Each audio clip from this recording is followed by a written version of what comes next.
En el pasado, en la época del petróleo, fuimos un país muy pobre, pero hoy, en la época de las energías renovables, somos un país millonario. Chile tiene oportunidades como ningún otro país en la región y queremos aprovecharlas, pero ¿qué nos impide tomar ese desafío y convertirlo en una nueva realidad? Queremos hablar hoy del sistema eléctrico de Chile y sus posibilidades a futuro. Bienvenidos a él.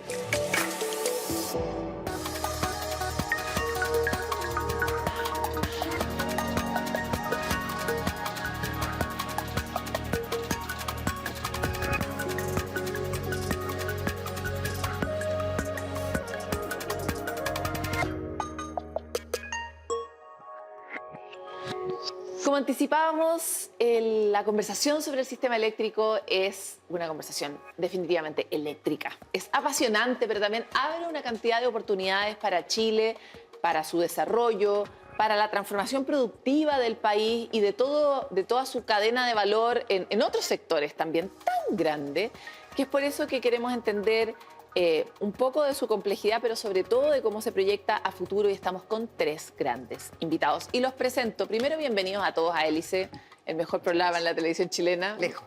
Depende de ustedes, por supuesto, así que siéntanse relajados. Enzo Sauma, académico de la Facultad de Ingeniería de la Universidad Católica, bienvenido. Muchas gracias por la invitación, Pablo. Eduardo Acuña, jefe de la División de Proyectos del Ministerio de Energía, bienvenido. Muchas gracias. Analía Rojas, directora ejecutiva de la Asociación Chilena de Energías Renovables y Almacenamiento. Nunca ha tenido tanto sentido la parte de almacenamiento como ahora, ¿verdad? Bienvenida, Analía. Gracias, Paloma. ¿Cómo estás? Bienvenidos los tres. Como anticipaba, bueno, el problema del sector eléctrico es que es difícil de entender, pero la oportunidad de comprender mejor el sector eléctrico y sus desafíos es gigante. Y me encantaría saber por qué o cómo ven, si pudieran sintetizar en una palabra, las perspectivas futuras de este sector y los desafíos futuros de dos palabras. Una para los desafíos y uno para las perspectivas de este sector eléctrico. Parto contigo, Analia. Bueno, primero, muchas gracias por la invitación de nuevo. Y lo que te quería empezar por decir es el mundo eléctrico no se explica en dos palabras.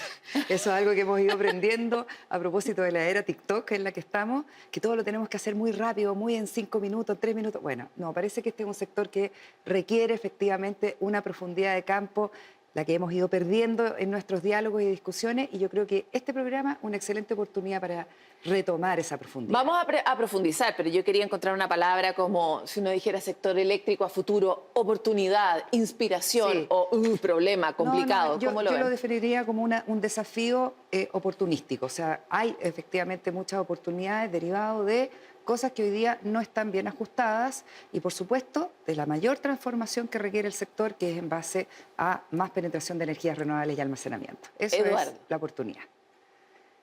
Bueno, creo que quizás lo primero es pensar que hay un desafío en que esto no es solo el sector eléctrico. Creo que el sector eléctrico también está medio acotado y creo que hay un desafío también de integrar a otras disciplinas, a otras personas. Los usuarios hoy día están en el centro. Creo que eso es algo que quizás es un desafío para el mismo sector. Pero creo que la oportunidad es básicamente que estamos con un cambio climático donde Chile tiene muchísima oportunidad ahí y donde tenemos que tener un equilibrio entre el cambio climático y el respeto de nuestra biodiversidad. Y eso hoy día está en juego en nuestros proyectos de energía. ¿Enzo?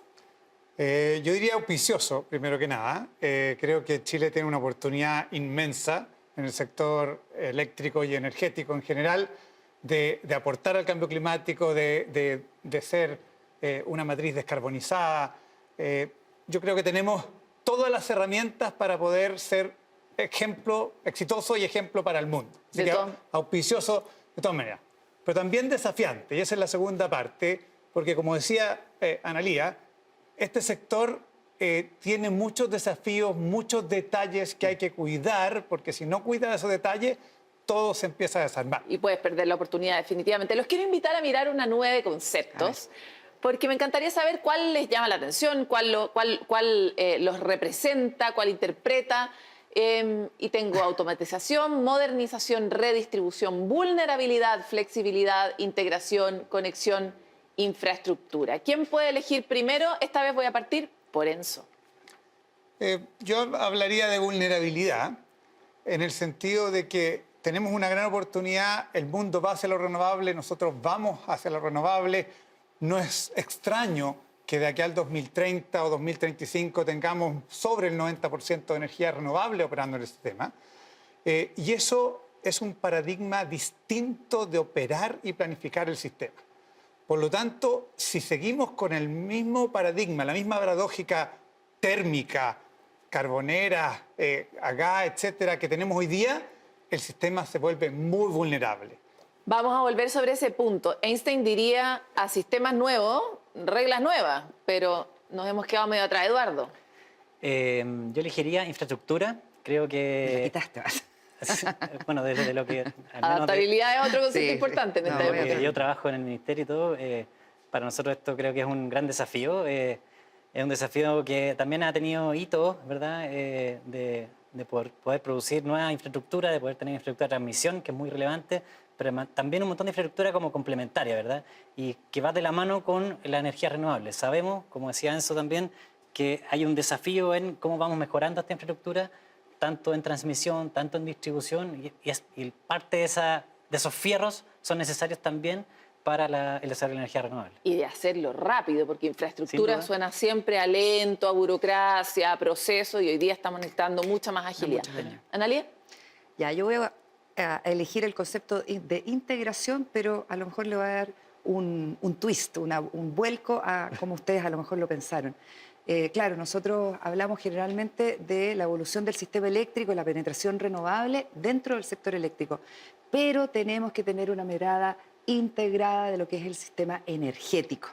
Nosotros tendemos a electrificar la conversación y siempre nos estamos refiriendo a la alta penetración renovable dentro de lo que importa la matriz eléctrica, que en Chile, Paloma, tú me has escuchado esto muchas veces, solo pesa un 23% de todos los consumos energéticos.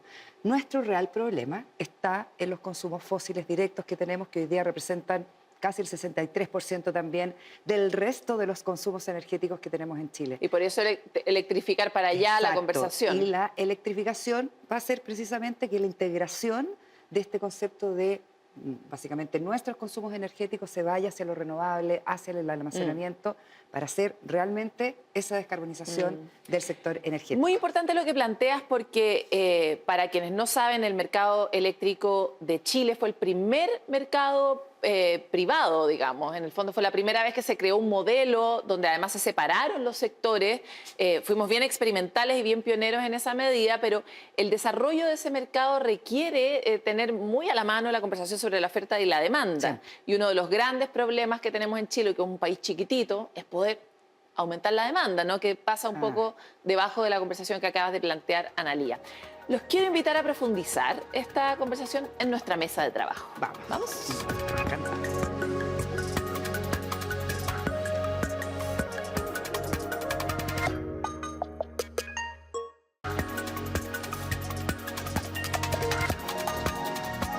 Como se habrán dado cuenta en el primer bloque, este es un tema apasionante, pero no es fácil. Es un sistema complejo, el sistema eléctrico, que tiene muchas dimensiones técnicas, muchas leyes. Además, desde que tenemos un mercado, tenemos leyes distintas para cada sector. Eso tampoco hace las cosas más sencillas. Y es por eso que hoy quisiera plantearles una conversación a ustedes que es... avanza en torno a los desafíos, a las cosas que están pendientes y a la capacidad de adaptación de nuestro sistema eléctrico, a la capacidad de transformación en la medida en que la matriz va cambiando hacia uno que esté más de acuerdo a los tiempos. Y quiero meter algunos ingredientes en esta sopa. Primero, el ingrediente eventos climáticos extremos. No sé si muchos de ustedes probablemente recuerdan estos cortes a propósito de los vientos extremos que tuvo en el centro de la conversación Enel. Pero también todos recordamos, porque pasó hace poco, el gran corte nacional en una red que no es una red sencilla. ¿Sí? Chile es un país largo y angosto, son 3.100 kilómetros de red, se abarca con nuestro sistema eléctrico casi todo el territorio nacional y la coordinación de un sistema que está interconectado tampoco es tan sencillo. Dicho eso, ¿qué hacemos para que nuestro sistema eléctrico siga aprovechando sus oportunidades, siga siendo una oportunidad de desarrollo para Chile, pero tenga ahora sí mayores capacidades de adaptación y tal vez nuevas reglas para su naturaleza, que hoy día es cada vez más renovable. Y quiero partir contigo, Enzo, que fuiste el que planteó el asunto. Ya, a ver, yo diría que hay dos temas distintos. Uno es el de adaptación y el otro tiene que ver con lo que planteaste tú de la resiliencia. Partiendo por el último, digamos, yo creo que la resiliencia involucra plantear procedimientos distintos de planificación y de operación del sistema. Nosotros hacemos una planificación energética de largo plazo, que es un proceso que tiene participación ciudadana, etcétera, que lleva como 4 años. Esa planificación tiene que incorporar la resiliencia. Y incorporar la resiliencia no es solo que el plan que resulta, chequeamos si es resiliente o no. La resiliencia tiene que ir desde el inicio, en el sentido de pensar qué amenazas tiene el sistema, cómo nos protegemos a esas amenazas. Y cómo involucramos los costos en eso. Por ejemplo, si hay una amenaza de inundación y tenemos que elevar algunas subestaciones, involucra ciertos costos. Ok, ¿cómo se hace? ¿Cómo se planifica? ¿Quién paga eso? ¿Quién es responsable? Todo eso tiene que estar de antemano anticipado. ¿Por qué lo hacemos mal? Porque hasta donde yo entiendo, los chilenos y chilenas pagamos para que el Coordinador Eléctrico Nacional mida casos de emergencias extremas, posibilidades de corte en ciertos sectores de la red, y nosotros pagamos para que el coordinador sepa dónde están, estudie los resultados, desarrolle un plan de contingencia, pero lo que nos pasó en el corte de febrero es que ese plan tampoco funcionó. Entonces me encantaría recoger un poco lo que estás diciendo y saber por qué lo que tenemos, que sí integra la posibilidad de desastres, no es suficiente o por qué no se ejecuta bien. ¿Qué opinas? Yo quiero tomar el punto porque Enzo mencionó lo de la PELP, la planificación energética a largo plazo. Y la planificación sí es una herramienta importante hoy día para entender escenarios, ¿ya? Yo creo que lo más importante es que las planificaciones efectivamente se puedan medir si se aplican o no, si se materializan en la realidad. Y lo que nos ha demostrado los últimos procesos de la planificación energética es que no estamos precisamente en la senda de que estamos ahí en el escenario que se predijo, es lo que ocurre, ¿ya? Entonces tenemos una brecha. O sea, tampoco estamos auditando que lo que se planifica, claro, o que lo que se dispone se implemente. Y la PEL básicamente lo que dice es, mira, si la demanda eléctrica crece de esta forma, estos son los escenarios deseables a donde este país, Chile, quiere apuntar. Quiere este mix de generación, este tipo de tecnología, este desarrollo de la transmisión y luego todas las cosas que Enzo correctamente mencionaba, incluidas las vulnerabilidades climáticas, por ejemplo, o las amenazas del punto de vista de la respuesta de la red, no ni siquiera a temas climáticos, a eventos que siempre pasan en el fondo en el desbalance físico de la electricidad entre la oferta y la demanda. Ahora, desde ahí salen efectivamente propuestas que están albergadas en distintas instituciones de nuestra gobernanza energética, entre ellas el coordinador eléctrico, y de ahí vienen otros planes o otras contingencias, planes de contingencia que efectivamente, como tú dices, Paloma, también tienen hoy día sesgo o tienen debilidades que el apagón del 2025, ¿cierto?, el 25F, nos mostró que teníamos que ser capaces de reestudiar y de mejorar. Y ese yo creo que es el gran desafío / oportunidad de lo que hemos venido haciendo además todo el año 2025, que es para entender por qué si habían centrales que estaban determinadas para recuperar el sistema, por ejemplo, frente al apagón, estas no fueron capaces. ¿Qué pasó? ¿Fue un problema físico? ¿Fue un problema de comunicaciones? ¿Fue un problema de consigna, de señales, etcétera? Y el coordinador tiene que mejorar efectivamente esa información. Hoy ya tenemos harta información respecto de qué pasó más o menos y qué cosas no funcionaron. Pero diría, tal vez una mirada simple y desinformada la mía, pero diría que algo que queda un poco claro cuando uno ve los distintos estudios y resultados y informes de todo el mundo cruzado, es que hay algo que la institucionalidad no está dando el ancho para resolver. Un poco me vuelvo a ti y vuelvo a ti, en el sentido de que al final es como un problema de la sociedad en su conjunto, porque esta frase, ¿no?, que es como, porque por un lado efectivamente el coordinador hay cosas que no hizo y que debería haber hecho, eso es lo que dicen los informes, para que la red estuviera más activa, o sea, estuviera resiliente, sí. Pero también es verdad que no es fácil auditar, controlar que las cosas que se planifican se ejecuten. Hay un problema como en las responsabilidades transversales, no sé si estamos de acuerdo en que tal vez la manera en la que diseñamos el sistema no es suficiente para las necesidades que tiene el sistema hoy. Sí, Eduardo. mira, yo creo que, claro, efectivamente tenemos un tema institucional, tenemos una institucionalidad compleja, con distintos actores, que de alguna manera todos los actores han tenido algún evento en los últimos años que la ciudadanía lo ha puesto en cuestión, ¿verdad?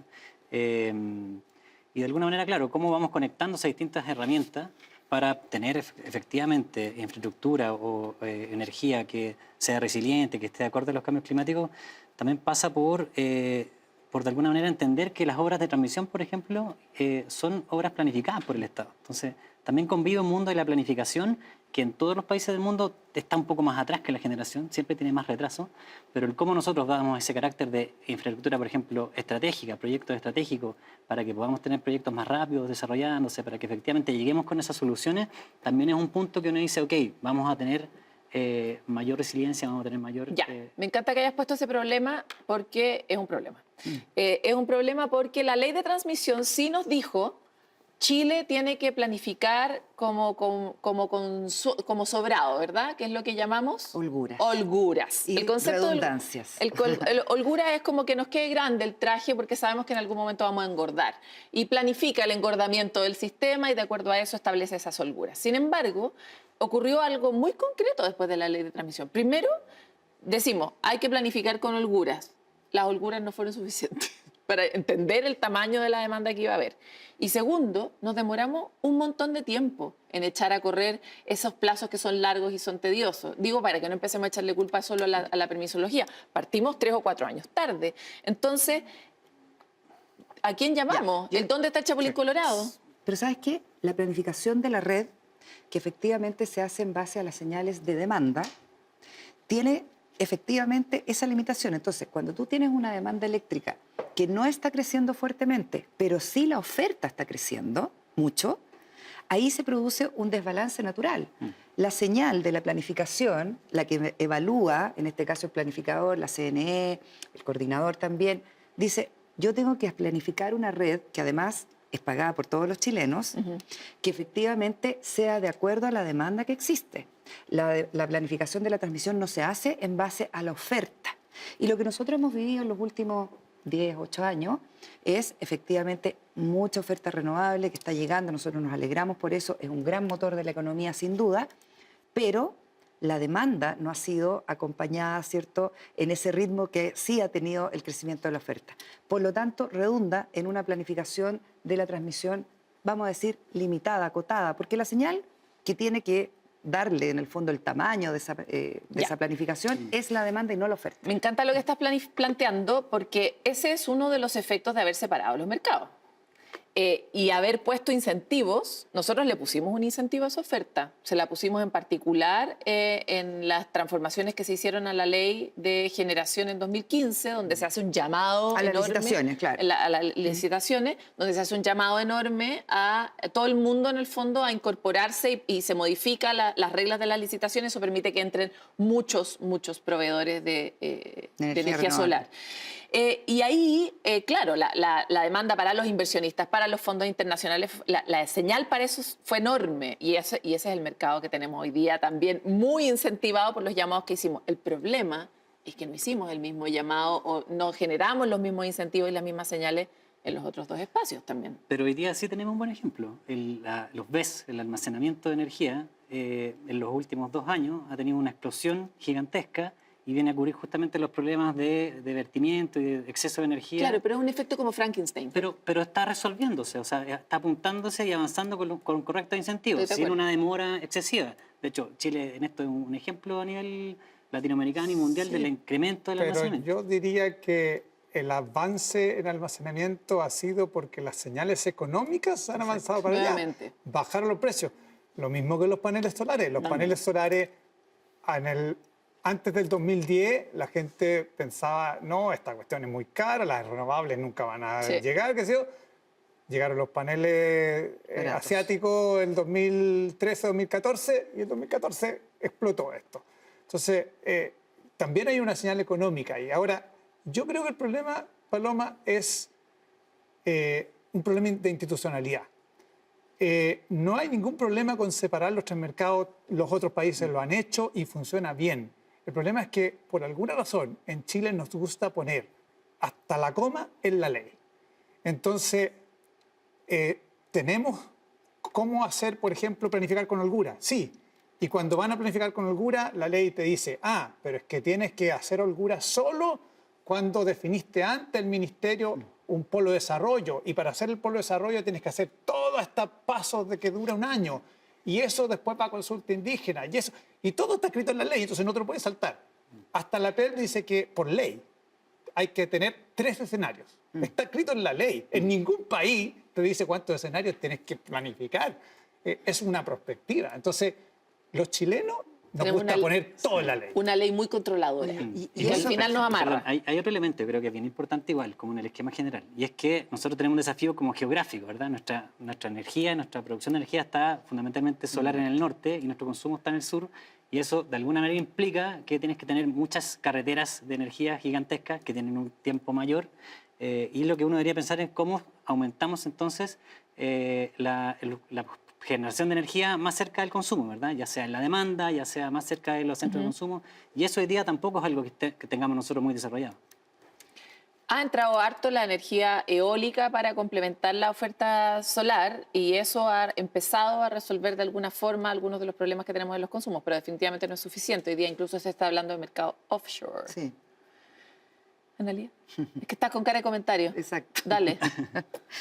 Mira, yo estaba pensando que antes de entrar en el tema de las tecnologías renovables, un poco para entender por qué se dio la oportunidad de las energías renovables, además de los incentivos de las licitaciones, etcétera. Sí, tú lo dijiste, un país con un recurso natural excepcional. En el norte el sol, en el centro sur eólica e hidro, ¿verdad? Que todavía sigue siendo importante en nuestra matriz.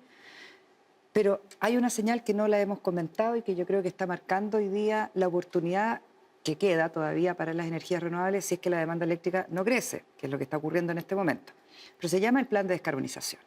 El plan de descarbonización vino a ser efectivamente un espacio importante para que existiera esto que los economistas denominamos el efecto sustitución. O sea, salió una cantidad de energía que era producida por carbón y fue reemplazada en este caso por esa nueva energía que venía entrando, como eso dijo, en el 2015-14, a propósito de costos muy bajos tecnológicos asociados a la solar, a la eólica. La primera ola de renovables en Chile fue eólica e hidro, y después vino la solar. Pero hoy día está pasando con el almacenamiento. Ese efecto sustitución tiene un límite, Paloma. En algún momento el carbón este año... fíjense que aumentó 23% respecto al año pasado. Es un dato que nadie ha mirado mucho, pero es importante. ¿Por qué? Porque tuvimos un año seco. Y el próximo año, si es que las cosas van bien y el sistema lo permite y están los informes favorables, se retiraría cerca de 1 giga de capacidad instalada de carbón, el 2026. Y el 2029 se espera otro giga. Ese es un retiro de carbón enorme. No hay ningún otro mercado en la región, por cierto, que haya tenido una dimensión de retiro de carbón de esta naturaleza. Y eso va a seguir dando espacio al crecimiento renovable y almacenamiento que, enhorabuena, ocurre. Pero en algún momento vamos a retirar hasta la última central de carbón que existe en el sistema. Y lo que hay que hacer es empujar la demanda, por lo tanto, hacia otros sectores. Exactamente. Clarísimo. Oye, quisiera meter otra dimensión a esta conversación y es la dimensión de la señora Juanita. Nosotros, los ciudadanos, sentimos que en algún momento hubo una promesa de energía más barata, de energía más accesible y de esa manera nos parecía una genial idea la cuestión de la energía solar, de que cada uno pudiera ser un generador. Y esa promesa todavía está bastante en el aire, en parte porque la distribución y la infraestructura de distribución no lo permite, en parte porque hay otros costos que igual son irreemplazables, como los de la misma transmisión, y algunos que venimos arrastrando de nuestro antiguo modelo, lo que les pagamos a una serie de operadores para que, por ejemplo, puedan encender en cualquier momento y darle al sistema la estabilidad que necesita, ¿no? Por eso han surgido ciertos grupos de acción más bien ciudadana que busca cumplir con la promesa de la democratización de la energía. Por ejemplo, el Grupo de Acción de la Energía Ciudadana, un colectivo de 20 organizaciones que busca justamente impulsar modelos energéticos descentralizados de propiedad colectiva, fortaleciendo la autonomía comunitaria, la gestión. y tiene una serie de documentos que buscan propuestas legislativas que empujen esta agenda que se ha quedado súper debajo de la alfombra.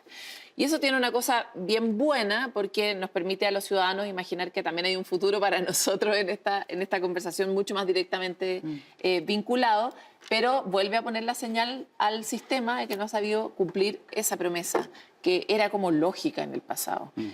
¿Cómo ven ustedes eso, el problema de la inclusión y de que Chile pueda recibir el valor de lo que tiene? Sí. Mira, yo creo que claro, hoy día efectivamente lo que tú tienes es que tienes a los usuarios que tienen cortes de luz, ¿verdad? En la mayoría de los casos por temas de distribución. Tienes efectivamente energía que hoy día se ve cara y que ha ido aumentando su precio. Y de alguna manera cuando tú dices, ok, tú puedes, efectivamente tienes potencial en tu casa para poder paneles solares, para poder poner batería en tu casa, lo máximo que puedes lograr con la ley de net billing es que no se te cobre o disminuyas tu consumo. Pero ¿qué es lo que tenemos que hacer a futuro? Es bueno, que esos actores, que sus usuarios sean un actor de mercado también, ¿sí? Hoy día, efectivamente, el modelo chileno ha priorizado como las grandes empresas, ¿sí? Las grandes generadoras, las grandes empresas de transmisión, incluso hasta los PMGD son empresas de alguna manera que son relativamente grandes, ¿verdad? Y lo que necesitamos efectivamente es empoderar a esos usuarios que ya no sean consumidores, sean como prosumidores, ¿sí? Oye, estoy obligada a hacer una pausa porque Ya. así somos los programas de televisión, pero quiero volver con este tema que es súper interesante, porque hay que decir que la ley de distribución es la que está hace más rato durmiendo en el Parlamento. Y cuando digo más rato, ¿son 30 años? ¿20 y tantos años? No hemos hecho una reforma en los últimos 42 40, años. imagínate. Pero- Vamos a una sí. pausa con esta tristeza y volvemos con más.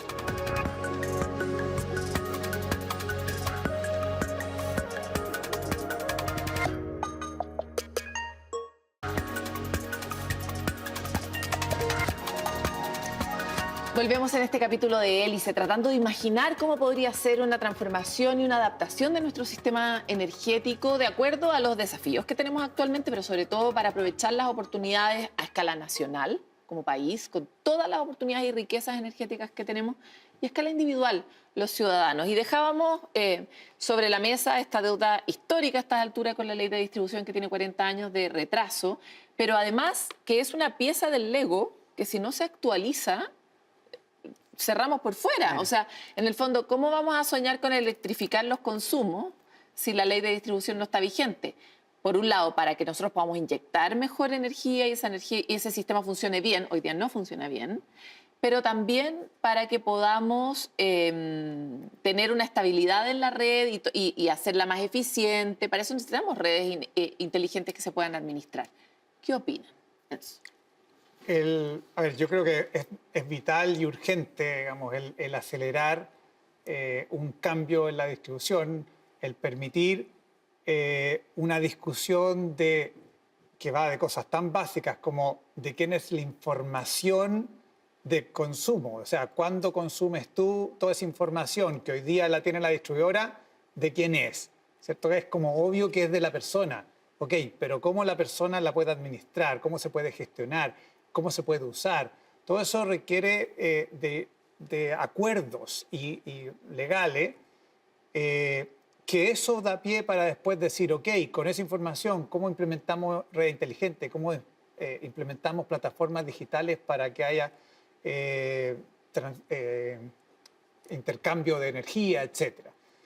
Yo creo que eso es importante y es vital de tener claro y discutir. Las porque eso reglas toma para tiempo. esta inteligencia Sí. en las redes que antes no teníamos. Yo, Paloma, una precisión que creo que es importante. Claro, nosotros tenemos una ley de distribución que no ha sido adaptada, actualizada en esos 40 y tantos años que te dije, pero hubo un intento en 2019, ¿se acuerdan que estuvimos todos trabajando además Sí. en los diagnósticos del sector, en tratar de entender cuáles eran las prioridades? Y lo que se determinó en ese momento eran básicamente tres áreas, ¿no? Comercialización de energía, quién podía comprar y vender de los generadores a los clientes usuarios finales, más allá de la distribuidora, a través de las licitaciones. Los medios de generación distribuida, que son obviamente actores importantes que están conectados a la red de distribución, pero que no fue pensado esa red de ¿Puedes distribución. explicar qué es un medio de generación distribuida? Un medio de Cortito. generación distribuida, un medio de generación que se conecta a la red de distribución, en vez de estar aguas arriba, nosotros decimos, pero en el fondo en el sistema grande, ¿no? O sea, entonces son cosas que en el fondo nunca se planificaron para que ocurrieran así, pero la tecnología hizo posible porque son más pequeños. Y el último punto era calidad de servicio. Y fíjate que nos embarcamos en la discusión solamente de la comercialización. Estuvimos discutiendo en el Congreso, con mucha tarea también de la industria eléctrica para explicar estos modelos de distribución, de cómo funciona. Y la verdad es que No fueron capaces de salir de ahí. y no fuimos capaces de promover ese proyecto, de terminarlo y aprobarlo. Pero aún así, el tema más importante, creo yo, de cómo se planifica la red y sobre todo quién paga por el uso de esa red, eso no era parte de esa reforma, ¿ya? Entonces, es verdad, tenemos que retomar la discusión de la reforma de la distribución, pero no esa reforma que duerme en el Congreso, como tú dijiste. Tenemos que volver a sentarnos, a hacer un diagnóstico. Las tecnologías cambiaron en 4 o 5 años Sí. y evidentemente Incorporar una nueva ese es forma de un gran mirar. mensaje a las nuevas autoridades que se van a instalar en el Ministerio de Energía, porque evidentemente Y en el Parlamento. tenemos, y en el Parlamento, porque tenemos que hacer mucho trabajo de rediagnóstico y de redefinición de objetivos frente a esta necesidad de la distribución. Ay, pero es que es terrible porque ciudadana, te escucho y es el día de la marmota. O sea, Sí, claro, es hay que un poco hacerlo día de la porque es lo marmota. responsable, pero necesitamos acelerar porque si no, no vamos a llegar nunca. Esa es la impresión que da. Como decía Analía, es muy importante la reforma de la distribución, pero hay otros cambios también que son muy vitales. Tú mencionabas el tema hay cada vez más energía renovable, ¿por qué nunca nos llega esa bajada de precios, cierto? Bueno, primero hay que tener claro de que la mayoría de los clientes residenciales tenemos tarifas de contratos de largo plazo, de 10, 15 años. Entonces nosotros estamos pagando el acuerdo de precio que hubo 10 años atrás. Y más. Y más.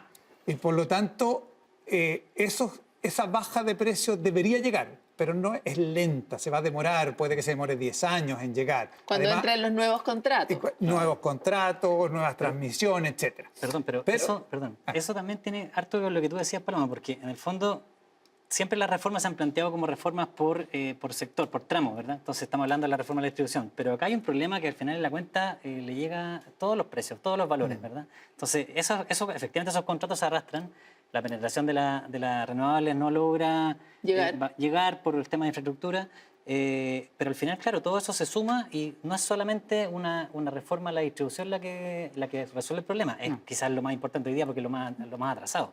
Pero efectivamente, al mirar el problema en toda su complejidad... Se necesita una mirada sistémica exacto. y ahí se podría mejorar. Sí. Tenías un Y segundo punto. en ese mismo sentido, necesitamos renovar y actualizar la operación del sistema, la operación del mercado eléctrico.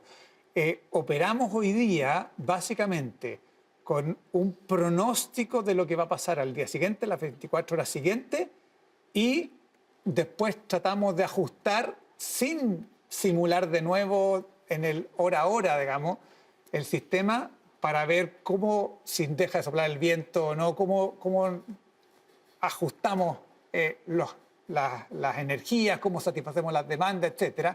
Y esos son sobrecostos, que si se planifica distinto, si tenemos un mercado, por ejemplo, del día anterior, un mercado en el momento que se llama en tiempo real, y son vinculados, uno compromete al otro, entonces uno va operando en forma más eficiente. Pero suena tontísimo que seamos así en un mundo como el que vivimos hoy, ¿o no? Bueno, Con puede inteligencia ser. artificial, con monitores y sensores en todas partes. ¿Por qué somos tan tontos? Pero también hay un tema de institucionalidad. O sea, hoy día, por ejemplo, el coordinador eléctrico, o sea, supimos, es verdad, toda la falta de información que tenía el coordinador, por ejemplo, de los PMGD a propósito del blackout, pero también el coordinador no tiene atribuciones o no tiene información respecto a la distribución, ¿verdad? Entonces, Lo que nos vuelve al inicio del problema de la institucionalidad. Sí. Yo quiero decir algo. Y de tener, perdona, todo en la ley que dice el coordinador solo puede hacer esto, otro, no puede hacer esto. algo flexible. Sí. Yo quiero darte un número, Paloma, mi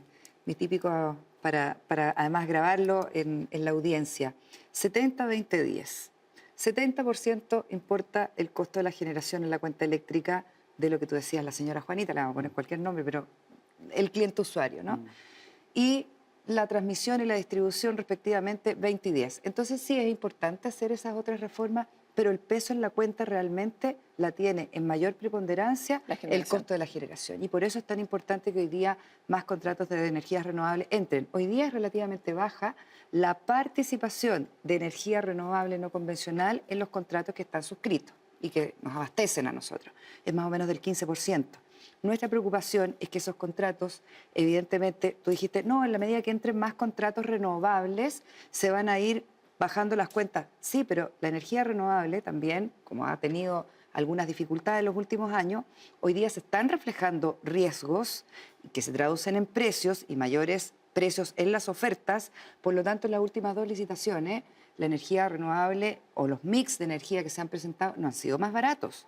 Entonces, la promesa de la cuenta eléctrica barata de largo plazo efectivamente tiene que venir a reforzarse a propósito de energía barata, competitiva, renovable y no de retroceder en otros tipos de energía que en el fondo abastezcan el mix de los clientes regulados. Ese es mi mensaje final.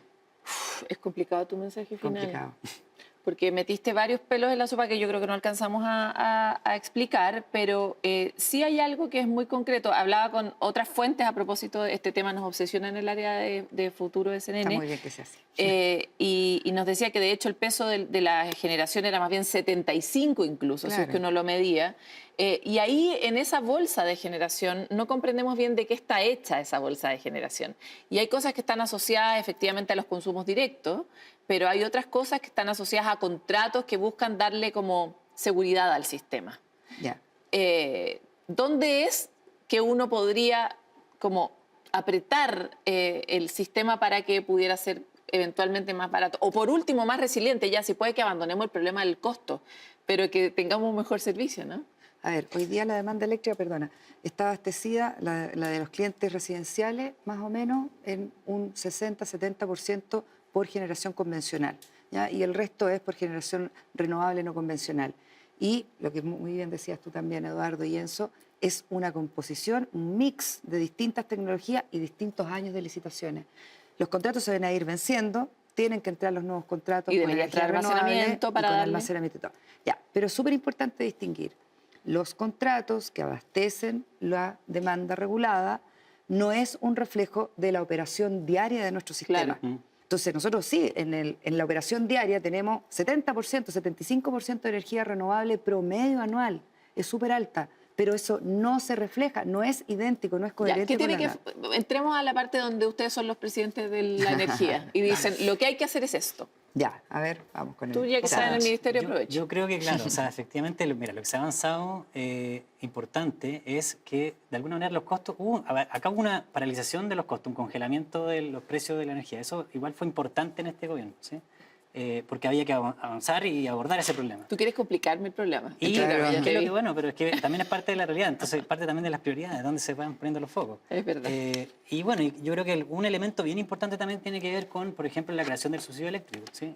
El hecho de que efectivamente hayan personas y familias que puedan tener una subvención de los costos de este mercado tan complejo es un punto que yo creo que hay que continuar, digamos, y profundizar quizás, ¿verdad?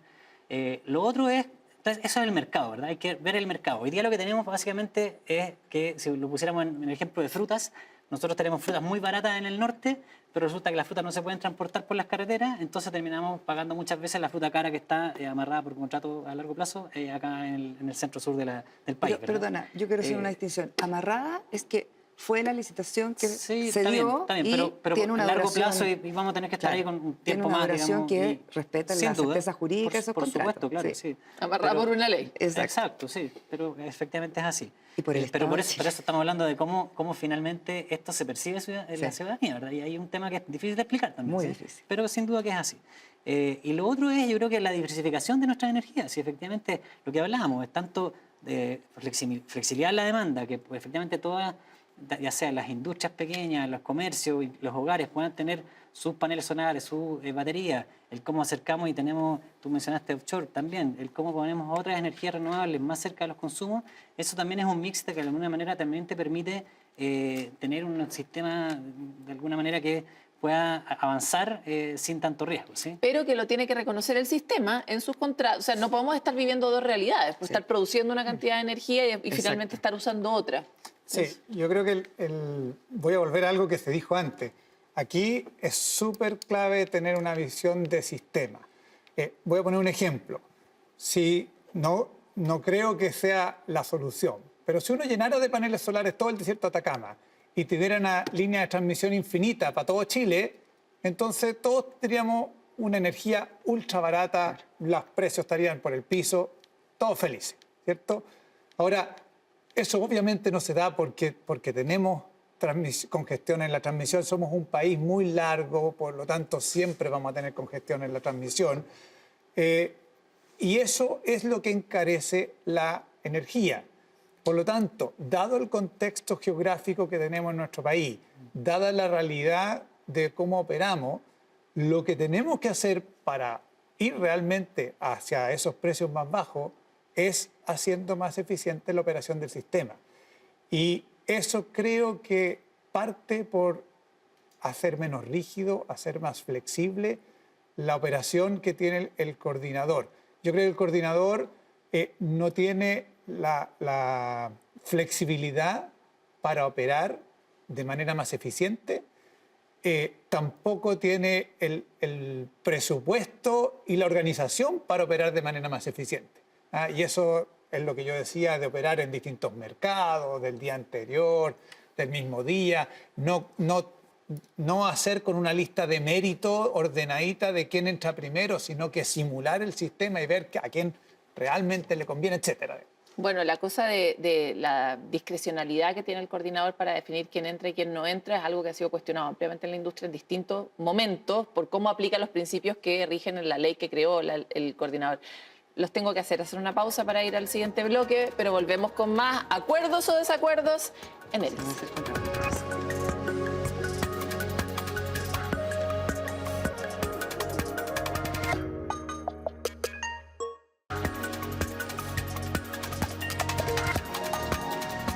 Volvemos en este tan difícil programa de Hélice porque siempre que nos metemos en las redes eléctricas terminamos un poquito electrocutados. Son demasiados los temas, difíciles las aproximaciones, pero quiero aprovechar este bloque para hablar con ustedes y comprender un poco, recoger lo que veníamos diciendo desde el bloque anterior sobre las oportunidades, sobre los movimientos que se podrían hacer en nuestro sistema para actualizarlo, modernizarnos y dar los pasos que se necesitan para avanzar. Y aquí había un planteamiento que hacía Enzo respecto de que en el fondo el coordinador necesita, voy a tratar de interpretarte, más libertad y también más presupuesto. Y justo estábamos hablando de bajar los costos, no sé cómo eso se combina, se los dejo ahí. Yo voy a tomar ese fierro caliente, Paloma. Sí, efectivamente, la institucionalidad del sector energético está bajo lupa, ¿no? Y hay muchas instituciones, no solamente el coordinador, que podrían ser reexaminadas en un nuevo diseño. Pero adivina qué, también eso requiere de proyectos de ley, de una discusión con el Parlamento. Y seamos honestos, la capacidad de discusión parlamentaria tiene un límite, o sea, no son infinitas, no podemos tener 5 proyectos de ley al mismo tiempo siendo discutidos en distintas comisiones, etc. Por lo tanto, hay que priorizar. ¿cuál? Entonces, para mí, la reforma más importante hoy día es la ley de distribución, que efectivamente es el eslabón perdido, o el último eslabón que no ha sido tomado para la actualización, porque si queremos electrificación en nuestros hogares o en la industria, evidentemente tenemos que tener una mejor calidad de servicio, mejores redes y también señales económicas para que las empresas puedan invertir efectivamente en todo eso que también está al principio del programa. Automatización, digitalización, los medidores inteligentes. Todo eso es parte de esa reforma. Sin esa reforma no hay paraíso. Oye, yo voy a partir contigo, Eduardo, el ejercicio de cierre de nuestro programa, que recoge algunos de los conceptos que más se han dicho acá. Hemos hablado harto de eficiencia. Parece que nuestro problema no es solo de más plata, sino de que lo usemos de mejor manera o que invirtamos los esfuerzos de una manera más inteligente, aprovechando que estamos en la era de la inteligencia artificial, además. Institucionalidad parece ser el gran candado para la eficiencia, pero también para la modernización del mismo sistema. Y para lograr que el sistema funcione como un sistema y no como Frankenstein. Mucho respeto, sobre todo por la película que está justo recién estrenada. Y demanda parece ser parte de lo que ha sugerido Analía insistentemente respecto del paraíso posible para Chile, porque parece que si no, igual tenemos un límite que está a la vuelta de la esquina. Si es que resolviéramos todos los problemas, nuestro sistema eléctrico no alcanza a absorber la cantidad de oferta que podríamos generar teniendo la riqueza energética que hay en Chile. Entonces me encantaría saber qué es para ti lo más importante. Analía dijo la reforma de distribución. La puedes hacer tuya y una más. Sí, el hago propia, yo creo que también es la institucionalidad respecto de otros sectores, no solamente el sector eléctrico, sino que también cómo, por ejemplo, nuestra institucionalidad ambiental se acopla y permite que efectivamente los proyectos se desarrollen. Aprobamos recientemente la Ley Marco de Permisos Sectoriales, ¿verdad?, que apunta justamente a acelerar la tramitación de los proyectos, sobre todo proyectos estratégicos, y establece esa categoría. Y cuyo efecto deberíamos ver pronto. Exacto. El SEIA también se ha modernizado, el proyecto de línea de transmisión Quimarlo Aguirre salió en tiempo récord y apunta justamente a decir, ok, hay proyectos que son muy relevantes y efectivamente proyectos energéticos de esta categoría son importantes y creo que es Ya, un pero punto en el que algo que hay que hacer, más que celebrar. Pa' no, hay adelante. que hacer, o sea, la reforma de la distribución sin duda, y lo que tenemos que hacer respecto de transmisión es aumentar nuestra capacidad de infraestructura. Tenemos que aumentar la demanda y poner efectivamente en la demanda la generación. Creo que hay un montón de cosas ahí por hacer y es parte de lo que tenemos que Enzo. resolver. Sí, totalmente de acuerdo. Yo creo que ranking número 1, ley de distribución, eso hay que discutirlo, hay que resolverlo pronto. Pero en segundo lugar, yo diría que relacionado con la eficiencia operacional es hacer que mejore la eficiencia operacional del coordinador. Y lo primero en eso para hacer es crear un mercado en tiempo real. Es cambiar las reglas del mercado que hoy día están Del dadas despacho. por... Pero que exista ese mercado. Hoy día, la diferencia entre lo que pronostica el coordinador que va a pasar al día siguiente y lo que realmente pasa es muy distante. Y eso se mejora con nuevas reglas. Claro, ahora, esa reforma que requeriría para cambiar de mercado, no es primera vez que se plantea la idea de tener un nuevo mercado, pero tiene mucha resistencia. ¿Cuál es la invitación académica de la mirada de largo plazo? No tengo idea. ¿Por qué sí deberíamos dar el salto, a pesar de los costos que tiene para ciertas partes del sistema?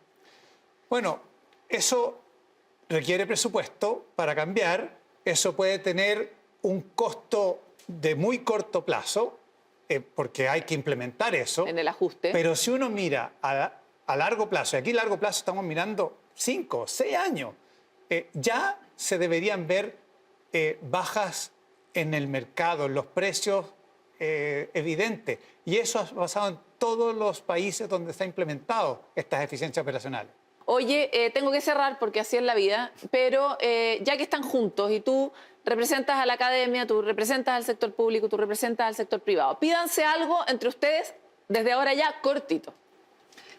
La academia, que por supuesto siga participando de los procesos de construcción de propuestas, porque sin la academia, la industria, la verdad, Por lo pronto, una lista de los diablos y detalles. Sí, yo creo que hemos hecho un esfuerzo entonces de identificar esas prioridades.